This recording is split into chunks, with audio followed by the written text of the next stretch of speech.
he loved to eat. He was off work this particular day, and he was cooking all those things he liked to cook. But he had everything going the way he wanted. But down the road, unbeknownst to Anansi, there was a turtle. Now, turtles are very, very slow, and Turtle had been traveling for a long ways, and he was very, very tired, but whoo, he could smell them good eats coming from that White House right over there, and he knew if he got to that White House, there'd be some food for him to eat. Now, in the meantime, Anansi's cooking up his food and having a good time, and the food is getting ready. He gets his table all set up, and he puts his food on the table. And as soon as he started to eat, somebody was knocking at his door. Now, Anansi didn't want to share his food, so he decided, well, if I'm really quiet, whomever's at that door will go away. But Turtle knew that there was somebody in that house because that was the same White House he had seen and smelled those good aromas coming from. So he continued to knock. So Anansi said, all right, already, all right. So Anansi goes to the door and opens up the door and says, Turtle, please come in, why don't you, and have a bite to eat. That's all Turtle wanted to hear. So Turtle goes up to the table and he sits down and he reaches to grab a bite to eat. And then I says, oh, no.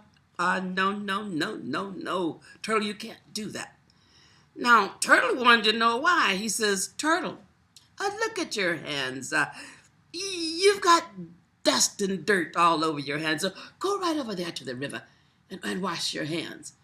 Now, Turtle says, okay, so Turtle goes down to wash his hand, and then I just go, woo, having himself a mighty good time. Now, Turtle comes on back, and he comes back through the grass because he knows it'll be nice and clean, and he comes inside, and he sits down, and he reaches over to grab a bite to eat. And I says, Turtle, no, you cannot do that because there was some dust in the grass, and it's got all over your hands, so go back down to the river and wash your hands. Now, Turtle was pretty upset and kind of angry because he'd already gone to that river. He'd already washed his hands, and he was hungry.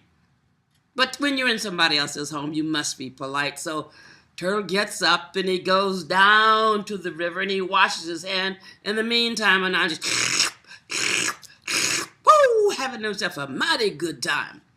So Turtle comes on back, and this time he takes very, very careful steps to be sure he got no dust or no mud or anything on him. So he comes on in and he sits down and there's no food. All the food is gone. Anansi has eaten everything. Turtle is mad. But when you're in somebody else's home, you must be polite. So as he was exiting, he said to Anansi, Anansi, my friend, if you're ever down near the river where I live, please come in, have all the food you want. And he left. Well, a few days later, Anansi had to take a trip, and spiders are pretty small, and he had to weave his web to get where he was going, and there was no Mickey D's or Jack in the Box or Kentucky Fried Chicken places, and he finally got to the river, and he was mighty hungry. So he walked up and down that river saying, Turtle. No turtle. Turtle. No turtle. Up out of the water popped Turtle. Turtle, I am hungry. That's all right, my friend Anansi, please. Just join me at the bottom of the river, and all the food you ever wanted to eat is there. And Turtle dove back down, and he sat. And he waited. And he waited. But there was no Anansi. Now, Anansi was having problems getting into the water. He dove into the water. He popped back up. He jumped into the water. He popped back up. He tried everything, but he couldn't get in that water. But Anansi is quite smart.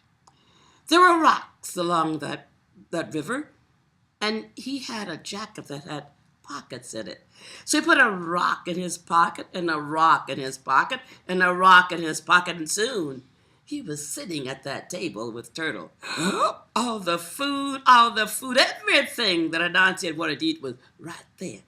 So he reaches over to grab a bite to eat. And Turtle says, Anansi, you cannot do that Now, Anansi wants to know why. He said, Anansi, in our culture, you do not eat with your coat on. You must take it off. So Anansi pulled a rock out of his pocket and a rock out of his pocket and a rock out of his pocket, and soon Anansi was up out of the river. And that day he did not eat. When we tell our stories, we tell them not only to entertain, but to educate. And there's a moral to this story. Do unto others as you have them do unto you. Thank you.